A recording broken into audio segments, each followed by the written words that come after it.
Look at this very aesthetic background. Nailed it. Hey everyone, I'm in a different spot in my house today. I thought it would be nice to film in front of this Christmas tree because Christmas is right around the corner. So in this video, I want to talk about the books that I have read for this year, the year 2023. I feel like this might be a bit of a longer video, so I'm just gonna go ahead and get started. I didn't actually finish every single book that I started this year, but I'll mention which ones I haven't finished and why. The first book that I read this year was actually The Time Traveler's Wife. And I read this book because I was wanting to read a bit of romance books this year. I think I was just kind of like craving that in my life this year. So I did read like 2 romance books this year. The first one being The Time Traveler's Wife. And I didn't dislike it. I think I would probably rate it like a 6 out of 10. It is a very old book, and I'm sure most people know that they've made, I think, 2 movies out of that book. And it's not bad. It just, in my personal opinion, I think that the character development wasn't really there for me. I would have liked to see more character development. And also, there were some things that I think they didn't really explain well in the book. I don't want to spoil too much of what happens in the book, but I know off the top of my head, I remember there was one part where Claire, the main female character, the romantic interest in the book, is choosing to buy a house for her, and I believe his name was Henry, the main male character in the book. And she makes a choice, but she makes that choice based on him telling her the choice that she's going to make in the future. It made me think, like, was she really making the choice because it's what she wanted, or was it kind of just like what she thought her future self would want? I don't know. That was kind of interesting to me, and I wish like the concept of time and I guess the butterfly effect maybe would have been explored more in the book, but obviously that's not the reason why the book was written. It was a romance book to begin with, so. But I mean, again, it wasn't terrible. I mean, I would recommend it to people if you're interested in romance books. I mean, it's not bad. After that, I reread the Tao Te Ching. Tao Te Ching. I always want to pronounce it with a T, but it's pronounced with a D, right? I don't know. The translation, I don't know how to say this person's name. I actually did a lot of research on which translation would be the best one, and I settled on this one. I'm still interested in reading other translations, and I love this book. Like, this is one of those books that I'm sure I will keep rereading throughout my life, because it's just one of those books that, I don't know, like even now I'm kind of feeling like an inkling to go back to it. It just kind of tugs at my soul. That's very dramatic, but it's just, I don't know, it's so, I wish that I could be the kind of person that could truly live by the words of wisdom in this book. Sometimes I find myself struggling with it because I feel like my brain is so logical and analytical that I sometimes struggle to really absorb and implement all of what it's saying, like in my own day-to-day life. And maybe that has to do with the translation. I don't know. That's why I want to try different translations, but I feel like it's something that should be taken literally, but also not literally. Like, it's hard to explain. I'm curious how other people feel about the Tao Te Ching and what other translations you would recommend reading. After that, I read The Wisdom of Insecurity by Alan Watts, which was very fitting for me to read it after I read the Tao Te Ching, because Alan Watts is I've read him be described as the most Eastern Western philosopher. I don't know why he's never mentioned in philosophy. Someone who knows about Alan Watts or knows more about philosophy than I do, please explain that to me, because I don't know how I don't know, maybe I just don't know enough about him. But this is the first book that I ever read by Alan Watts, and I really liked it. I've even I've even marked all these sticky notes are like the chapters that I feel like are the most important to read in this book, because I don't even think that you have to read this entire book to get the most out of it. I think if anybody is interested and wants to read it, I think reading these in order, I think you can get like pretty much everything you need from this book. Chapter 2, and then chapter 5, then chapter 6, and then chapter 7. So even just reading those chapters, I think is enough. The title, I think, is a little misleading maybe, because when you think of insecurity, like when I first heard this title, I thought it was going to be about like being self-conscious, which I guess it could kind of relate to that as well. But Alan Watts talks about more of an existential insecurity. So like the realization and awareness that we all have that life is inherently meaningless, which sounds very like dark and maybe like cynical to say. But Alan Watts in this book talks about why it's so important to embrace that idea and how to find a meaning through it and how to live at peace with it. So this is a very good book. I would recommend everyone to read this book at least once in their life, especially if you're going through a sort of existential crisis where you yourself are trying to find meaning in life or trying to come to terms with maybe feeling a lack of purpose in life, or like not just in your individual life, but life as a whole in general. This book is really good. After that, I read No Bad Parts by Richard Schwartz. I didn't finish this book because I actually borrowed it from somebody that I was working with when I read it, so I had to give it back to her. So I didn't finish it, but I do like it. It's one that I need to go back to and finish reading because I did really like it, and I learned a lot about IFS, internal family systems. If you don't know what that is, it's a theory, counseling technique approach in counseling and psychology. And it's one that I have used myself. The techniques that are written about in the book, I actually practice myself fairly often, actually, just to kind of, break down my own parts and get to know them and get in contact with them. So I would recommend reading it, especially if you're kind of into meditation and things like that.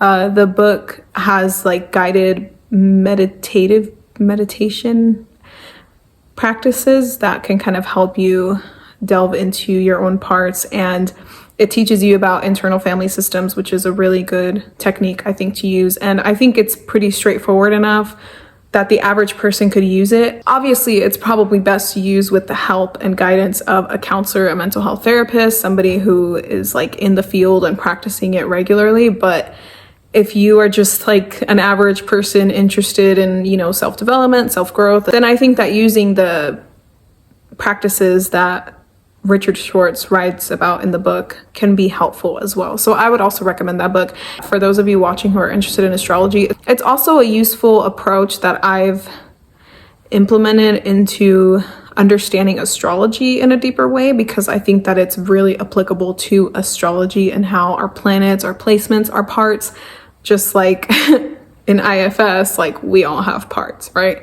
So that was another book that I read. After that, I read this book called Voyeur, and I cannot remember who wrote it. This was the other romance type book that I read. And I actually heard about this book in another YouTube video by another booktuber. I don't know, that's what people are calling them, but just another lovely girl who makes YouTube videos about books. If I can find the video, I'll link it in the description. That way y'all can watch her videos, or watch that video at least. And she had like this video, which was really funny, about like books of characters that are very like possessive, jealous type of male romantic figures. And Voyeur was one of the books that she recommended. And it sounded interesting to me, but I gotta be honest, it wasn't really for me. It wasn't really fully what I was looking for at the time. It's honestly kind of more of an erotic book, which is, I don't know. If you're into that, read it. It definitely has all of that. And I think where it was lacking is the character growth, the character development. I found it, again, this is just my opinion. I don't like to be super critical of books because I know other people like them, and if it's for you, then I don't want to like rip other people's books that they love to shreds, but I just found the characters to be a little shallow. I found the story in general to be a little shallow. It was, kind of predictable, your basic generic troubled man who falls in love with a, hot younger student. It was actually his student, so there you go. There's a little spicy element to it. So, I mean, if you're interested, if you're curious about it, read it. But if you don't want to read a very graphic sex scene in every chapter, then maybe stay away from that one.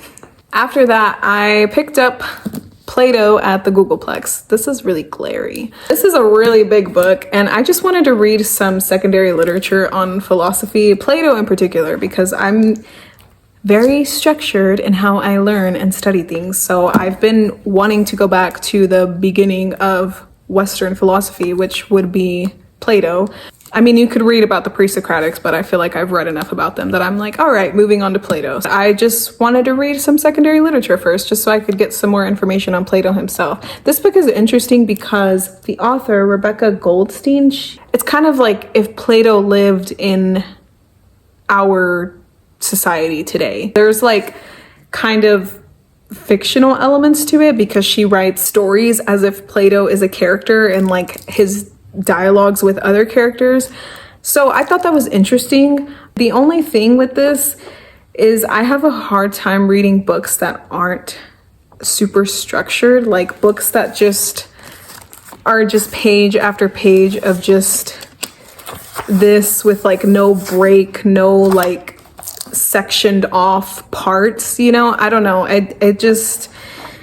I find like reading this, I lose my train of thought, and I like need more structure to books like this. So I think that's why I had a hard time reading this book. What I did read from it, I did find interesting and I did like, and maybe eventually I'll go back and reread it.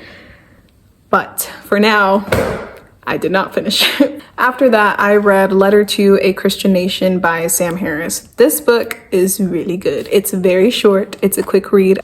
Not gonna lie, it kind of changed me.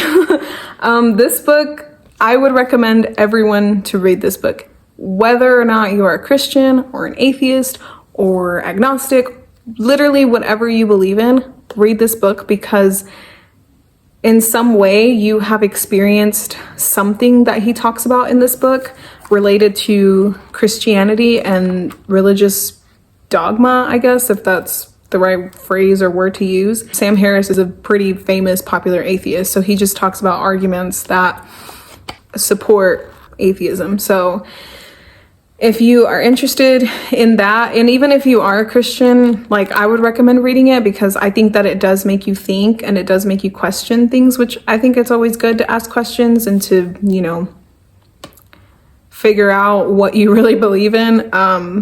Yeah, I really liked this book. And it's the first and only book so far that I've read by Sam Harris, and I do want to read other books by him. And I am interested in learning about religion and philosophy in general, so I'm not gonna like shut myself off from learning about religion. Here in a bit, I'm gonna talk about another book that I read about religion, but I think it's just interesting to hear the other side of the argument. It's interesting to me to learn about different religious and spiritual perspectives and philosophical perspectives too. So I liked that book. Then after that, I read The Girl Who Loved Tom Gordon by Stephen King. And I actually made an entire video about that book because I love Stephen King books. I want to read more Stephen King books, and I'll probably make videos on every single Stephen King book that I read because he's a really good author. And I have had a lot of fun reading his books. So if you want to know my thoughts on The Girl Who Loved Tom Gordon by Stephen King, I will link that video in the cards for you so you can go watch it. After that, I read The 7 Principles for Making Marriage Work by John Gottman. I read a lot of psychology books, in case you haven't noticed. This one has been on my list of books to read for years. I have just always been interested in this because this is like one of the most famous books on relationships, marriage. This is a pretty like famous book in the field of psychology and counseling.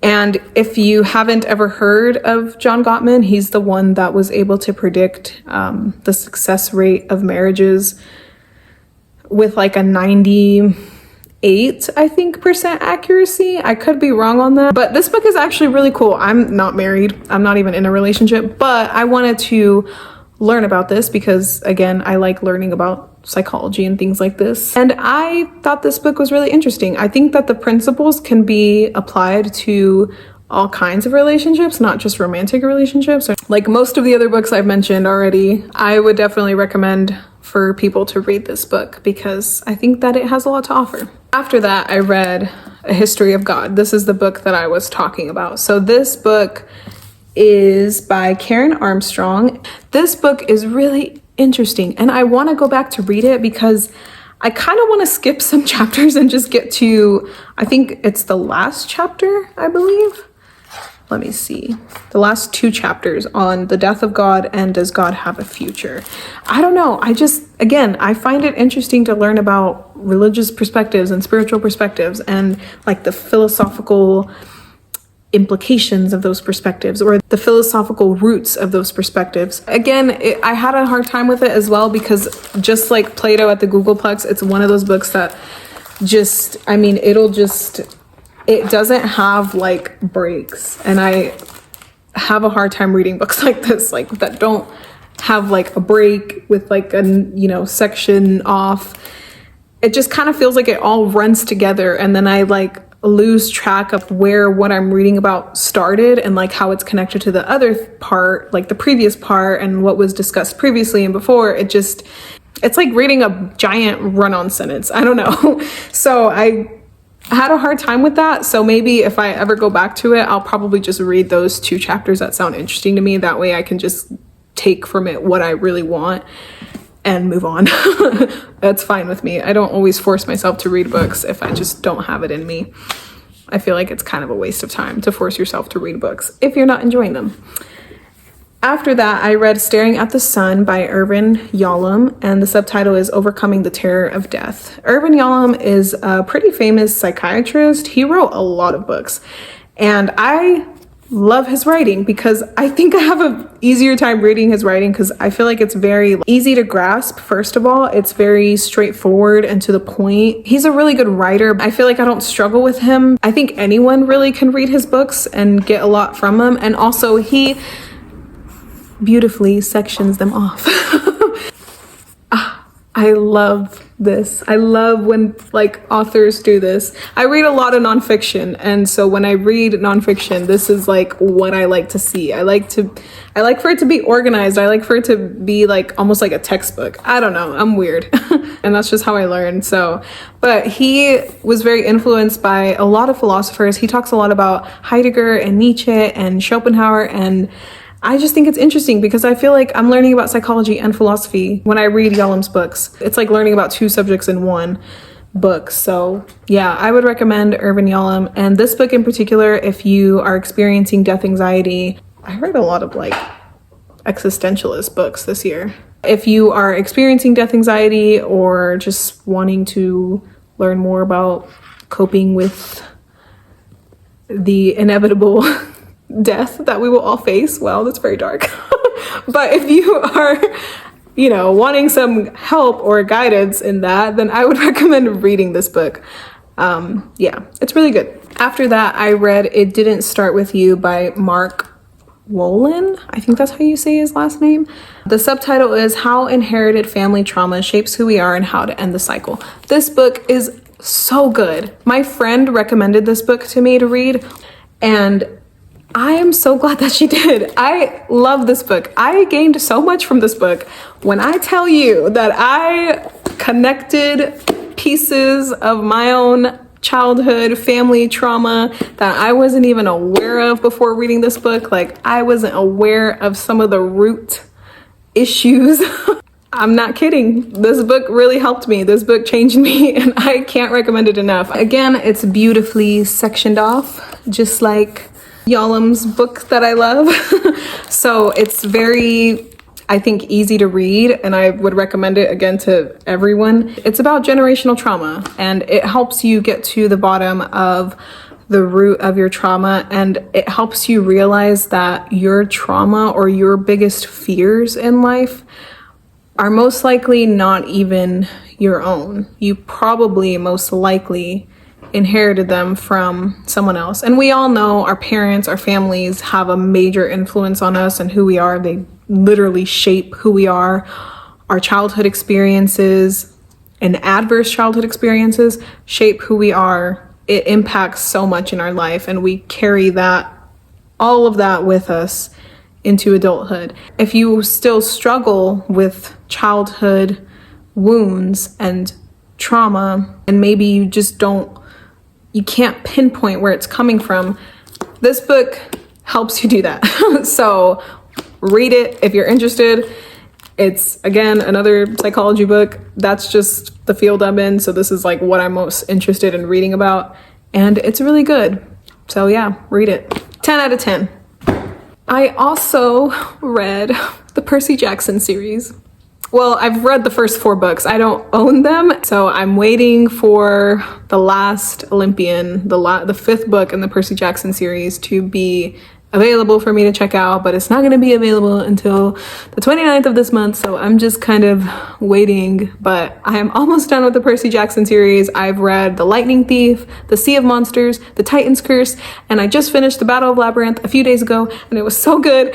And I'm so sad that I'm almost done with the series, because does anyone else just relate to the feeling of being like so excited to finish something, but then also feeling simultaneously sad that you're never going to get the experience of reading something for the first time ever again? That's kind of what I'm dealing with. I'm really excited to read The Last Olympian, and I'm honestly probably going to talk about the Percy Jackson series all together in a video when I finish the entire series. And I do want to read other Rick Riordan books like The Heroes of Olympus. And now they made a show on Disney Plus, and I don't even have Disney Plus, so I'm like thinking I should get Disney Plus just so I can watch the show. I've just been kind of in a Percy Jackson world for the past few days, so I'm looking forward to reading it. In the meantime, while I'm waiting, I've been reading The Lunation Cycle by Dane Rudyard. Those of you who are watching who don't know anything about astrology, Dane Rudyard is a pretty famous astrologer, and he's written a lot of books as well. I love the way he writes about astrology. This is the first and only book so far that I've read by him, so I'm still in the process of reading it, but I love the way he writes about astrology. I have my little solar system bookmark in there too. It's holding my place. It's really cute. It matches the book. I would recommend reading Dane Rudyard if you're into astrology, but I would recommend him to more intermediate to advanced students of astrology, just because I feel like the concepts that he talks about are pretty in-depth and they're pretty advanced, and you kind of have to think a little bit. I don't think he writes for like beginner astrology students. I mean, if you're a beginner, of course, read it if you want to, but just in my opinion and recommendation, if you are more intermediate to advanced, I think you would be able to understand what Dane Rudyard is talking about when it comes to astrology, if you read any of his books, or this book in particular, because this is the only book that I've read so far. I do really like it, and I would recommend it because he obviously talks about the Lunation Cycle, and he talks about the personality traits of people born under each moon phase, which you don't find a lot of information on. There's also information on the part of fortune in this book, which you also don't really find a lot of information on. So yeah, once I finish this book, I'll probably hopefully be able to read The Last Olympian and the Percy Jackson series and finish that series. And I have also ordered The Invitation, and that's on its way, so I'm probably going to read that as well. So yeah, that's the end of my list of books that I read this year. Let me know what you have read this year, what your favorite book was that you read this year. I can't even pick which one was my favorite. Probably the Percy Jackson series were my favorite books that I read this year. But from this pile, I don't know. It's really hard. I don't even think I could pick. And also this video is getting super long, so I should probably just get going. But I hope you liked this video, and I hope you found something interesting that you might want to pick up for yourself. Let me know what you've been reading and enjoying, and I hope you have a happy holiday season, Merry Christmas, or happy whatever you celebrate, and I will see you very soon. Thanks for watching.